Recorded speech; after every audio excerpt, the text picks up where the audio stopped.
What the f?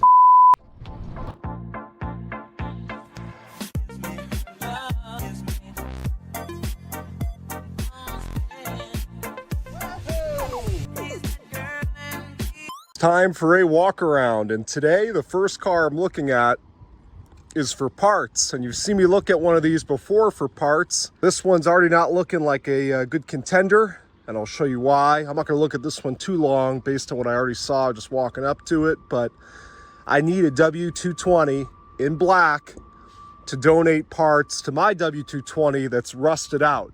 And I want one that's a 03 or newer because they changed the metal that they used on these cars, the way they treated it during manufacturing, and it doesn't corrode like the earlier Mercedes W220s and other platforms do. Got black doors. Ain't scared, but I mean, the paint underneath all this dirt doesn't look bad. There's a lot of surface scratching, nothing that wouldn't buff out. No rust, because this is an 04, and I'm assuming it's been a Florida vehicle, but this is the problem. I need fenders too, and never mind this crap. I mean, you can see there's some weird gap going on here, and dents and rust, so I don't think this would be a worthy donor just based on that. But the doors don't seem bad. A lot of scratches that would buff out. The doors look good. I'm not concerned about the weather stripping and all that stuff and the chrome trim, because that's all good on my car. But this was in a flood. It looks like it was rough to begin with, and then it got flooded. There isn't really any good parts on this thing. The doors look okay. Probably that radio hopefully is okay. I mean, most of the stuff is in pretty bad shape, but you guys know me, I like to save stuff. So I'm hoping to buy a rough parts car like this, and that way I don't feel guilty when I send it to the junkyard afterwards instead of fixing it. But the problem is, again, I wanted the front fenders. I mean, my front fenders aren't that bad. They got a little bit of bubbling starting, but I know that if I fix it, it's just gonna come back again. I do love these 5-spoke AMG wheels, but here we go, like they're damaged. Got decent tires on them. I just don't see, but the tread isn't even that good. So I don't think this is worth buying for my donor. For the doors, they do look pretty straight, at least on the driver's side. A lot of these scratches, they'll come out, but you gotta wonder what happened to this thing. Dent right there, and it's right on the body line. Pretty deep scratch. So unfortunately, this one is not going to do it for me. Too much damage on the doors. The fenders are not in good shape. I mean, the body gap looks okay over here, and see, you got a little bit of paint damage and rust there. This fender was all, no, see, same thing. Let's move on to the Volvo. So I'm the high bidder on this right now at $200, which is the minimum bid you can do. I'm kind of glad that's where I'm at. I could see there was some issues with it in the pictures. I didn't realize it was this rough. Granted, this could all be fixed. It's not rotted through, but paint's oxidized on the roof. That's why you're getting this rust. I always say it in every video. Florida cars rust from the top down once the paint oxidizes on the roof and it's no longer protecting the metal. So you got all kinds of little rust areas starting, and all kinds of damage. I saw this in the pictures. It's even worse in person. Big surprise, but got a dent right there. All kinds of damage here. I mean, you got a lot of body filler and paint on this. Now, these Volvo wagons have come up in value a lot. You go back 5 years ago, these were $500 everywhere. Now they're becoming collectible, but this example's in rough shape. And again, you could make it nice, but time you do all that, you wonder, you know, you could just hold out for one that's in a little bit better shape. Got damage here. Damage everywhere. I mean, you probably just replaced this lift gate if you could find one. And you could tell this was owned by some, you know, loser high school kid. It's got all the, you know, ridiculous stickers that were all over it. They left on the 1320 video sticker, but fake taxi. Some of you probably know what these things are. It's all degenerate stuff. Hide your daughters. You know, so I'm guessing this thing was probably drifted in parking lots and just totally abused. And I'm sure it was their parents' car or something. So this is not a flood vehicle. It's totaled out for the damage in the door. Again, probably drifting damage. Got rust below the window here. So, what? I don't know. I don't know what that says, but inside's not in terrible shape. At least it didn't look like it from the pictures. So again, I'm the high bidder at 200. I'm not going a penny higher based on what I'm seeing already. Now, certainly, as I've been saying, you could fix this thing up and you could probably even make a pretty good profit on it because it only has 98,000 miles. They were having issues with water intrusion here by the windshield, so they put some silicone. It's an interesting antenna on this. Wonder if that's, it looks like it's factory. Yeah, it's gotta be factory. But 98,000 miles. These things are such tanks though. I mean, this thing probably got hit by a truck and that's the damage. You need a door, you need a fender. Again, if you actually want to make it nice, you could just drive it the way it is and kind of have it as like a little beater wagon. But see, more rust on the roof. And if you don't fix that stuff soon, it's going to turn into rot and then you're really going to have a problem. It's got a Volvo Club of America sticker, which is pretty cool. So it probably belonged to someone half decent at some point. 98,000 miles, surprising amount of damage, especially these seats are pretty good quality in these Volvos. This is broken. Someone put in some aftermarket speakers. I like things to be as factory as possible. Now let's see. Oh, we got power. Let's see if it starts.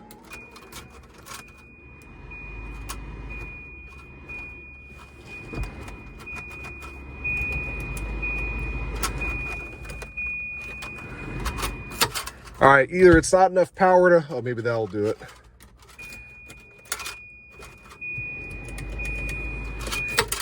Either it's not enough power to start or something is preventing it from starting. It seems like the battery has pretty good voltage, but I've got a booster pack. I'll throw it on in a minute here, see if I can get it to start. So this is why I was interested in this thing. 98,000 miles. I'm not sure if that is 98,432. Yeah, so that's kind of what I figured. Broken odometer. If you look at the oil change sticker, and that's obviously an old sticker, says today's mileage 98,432. So that odometer is not working. So this wagon could have a lot more miles. Again, at my current bid, oh, what?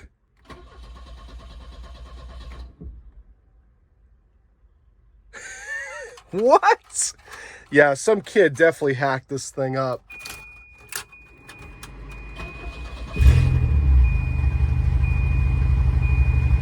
Oh man, that's something else. What the heck? Felt like it was gonna move. This thing runs awful. Doesn't feel like the AC works at all. I usually luck out on these sight unseen bids. You know, I don't know why I put a bid on this and came and looked at it afterwards. It didn't look that bad in the pictures, but now I can see that this was some kid's beater. It's cool that it has crank windows at least. What's going on with this friggin' e-brake? This thing is like, ugh. Is it even on? Yeah, it's definitely on. It's like stuck. Hold on. Okay, I got the e-brake down. Does move forward. Does move backward. But it doesn't. There we go. Radio works. So here you have your red block, 4-cylinder, as reliable of an engine as can be. I mean, whatever this thing needs, it probably ain't much. It'll run forever. Even with the neglect this thing probably experienced, you can see how bad it's running. It's just shaking. I'm gonna stand out of the way here because I don't really trust this thing in park. I mean, it does seem to run smooth when I accelerate, but you can see it shaking. It sounds like the exhaust leak is either at the manifold or just off of it.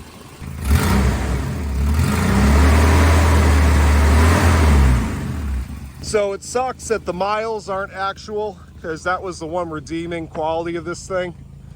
You know, I could sell it as a super low mileage. You don't find these with 98,000 miles on them anymore. And if you do, you're gonna pay up. But God knows what it actually has. It probably has 290. The tires are nothing to call home about. The rims are pretty cool. I mean, I guess I could put these on my 740. I ended up just doing away with this thing. The front tires actually have pretty good tread. Look at the rocker panels. This thing's a piece of crap. Oh my God, it's got holes in the floor. Hope to God somebody else likes Volvos and bids on it, outbids me, because I don't want this. I don't want it.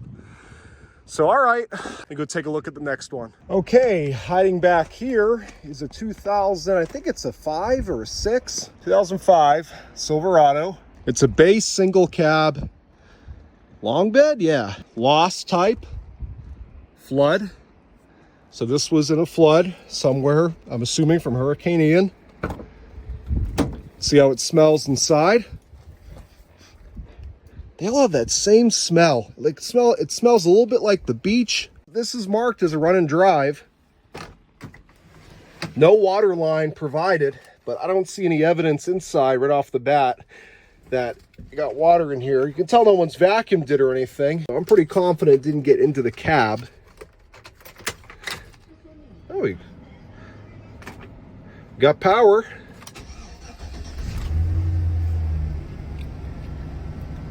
Engine sounds great. I didn't hear any ticking or anything. Feels like, yeah, the AC works. Already getting cold. What do we got for Christmas tree warnings in the dash? Service brake system. Whoa, yeah, the brakes do go right to the floor. Got drive. I mean, it's holding the brakes. Is the e-brake on? Yeah, the e-brake's on, that's why. Well, I don't want to risk going right into that Maxima, so I can feel it engaging gears, so that's really all the testing I can do anyway. Cold air. Gotta check engine light, which is probably for either evap or O2 sensor, something like that. Low miles, 127,000 miles, and even though it's the newer, it's the problematic cluster with the stepper motor issues, I don't see any gauges that appear to be broken, so that's nice. It's probably already been serviced. Airbag light on, probably the seatbelt. Seems to run really well. Nice base truck. I gotta cover this up for monetization, but use your imagination. It's got dual zone climate control. How ridiculous in a single cab truck. Just like everything else that's been coming to my Copart. Looks like it's from Key West. So they must have had some pretty bad flooding with Ian down in Key West. You didn't hear much talk about it. And so far the frame looks pretty good. Again, we do have something going on with the brakes, so brake lines possibly. Not so fun to do on these trucks. Oil does not look great, if I'm honest with you. Looks like it hasn't been changed in a long time. Transmission fluid smells okay. Looks okay. Hasn't been changed in a while, if ever, but doesn't look bad. Whoa. Kind of low. And again, I'm seeing that, which makes me think that this thing overheated pretty bad at one point. Yeah, I mean, almost no brake fluid at all. I've already got enough projects and flips that are sitting around. I haven't had time to finish yet, so I've told myself at this point, if I'm buying anything, it's gonna go cheap. Otherwise, I'm not buying it. This thing's totally locked up. You could have a surprise in here. Let's see. Looks pretty empty to me.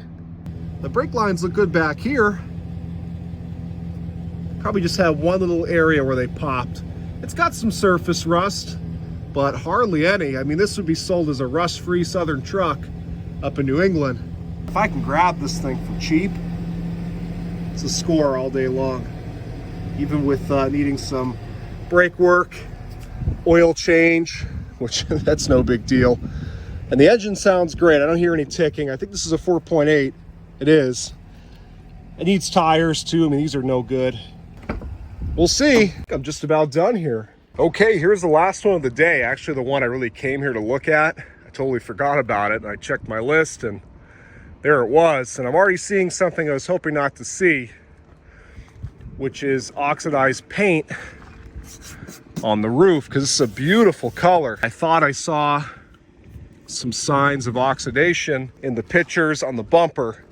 I said, well, if it's just the bumper, no big deal, can have that repainted, but it's on the roof too. Hopefully that's it, because this is a 70,000 mile. A little paint damage. I don't know if that's just dirt, it's got to be scrubbed off, or if it's ate through the paint like sap. 70,000 mile CTS. Not a V, I wish. I also saw these BF Goodrich tires, but they're dry rotted to heck. They're no good. I was really hoping, you know, being a Key West car with some old ladies, it's got a Niles Cadillac sticker on the back. I was hoping this was a one owner old ladies car.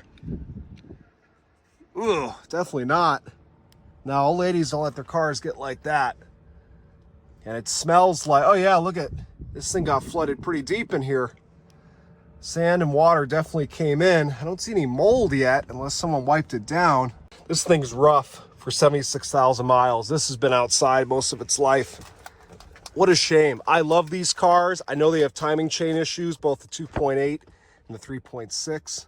This is a 2.8 car, but I figured this was like a one owner, old lady, well-maintained car. And if they're well-maintained, you can usually get some good miles out of these engines before the timing chain goes.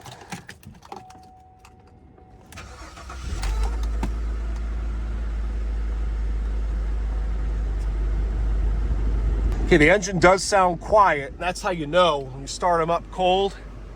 If you hear any rattle, then you know you have timing chain issues, but I didn't hear any. Dashboard only has one little crack, and these usually crack to a million pieces. AC works. So this car got to that point in its life where, you know, the maintenance was deferred a bit.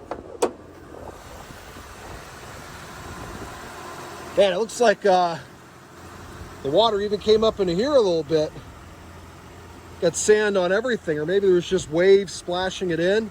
They had this marked as a run and drive, so I didn't start it not knowing if it had been flooded or not in the engine. Obviously the oil's gonna show high because it's running. Color looks okay. You can see all the sand and all the corrosion that's already, I mean, some of it might be older corrosion. Yeah, I don't know, man. Especially the overall condition of the car. I mean, it looked really nice in the pictures. The headlights didn't look as cloudy as they are. I've seen worse, but again, this is not grandma's car anymore. This is probably on its third or fourth owner now. So you can see water flood. That's too bad. I was really excited about this one. I'm glad I came down here and took a look. Oh yeah, look at this. You can tell the water got in here deep. Look at that rust. That's not from humidity. I feel like the water was like here. And that's even right here. Like that doesn't just, the sand doesn't just get there like that. You know what I mean? Right in the gear. So no issues there. Got the books. We know the water didn't get that high. Everything's still clean here with the books. None of the windows are working. I love this wheel for the volume. Definitely not that bad, but I'm hoping I'm not ending up with anything from here tomorrow. That truck, I may throw a few bids on it, but that's probably it. I thought this Caddy was going to be a winner. I just want to see if there's any water in here. That would really tell you how high it got. No. So we know where our water line is. We saw it on the inside, and it's pretty high. I mean, we're talking here. So of course we've got some surface corrosion underneath now after being exposed to all that salt water, but nothing horrible. You can even see the sand right there. That's gonna do it today. Pretty quick walk around. I did look at a few vehicles, but all of them seem like a no-go to me. So we'll see what happens. Again, I'm the high bidder on that Volvo. I'm praying that somebody outbids me. Thanks for watching, guys. Keep an eye out for the next one.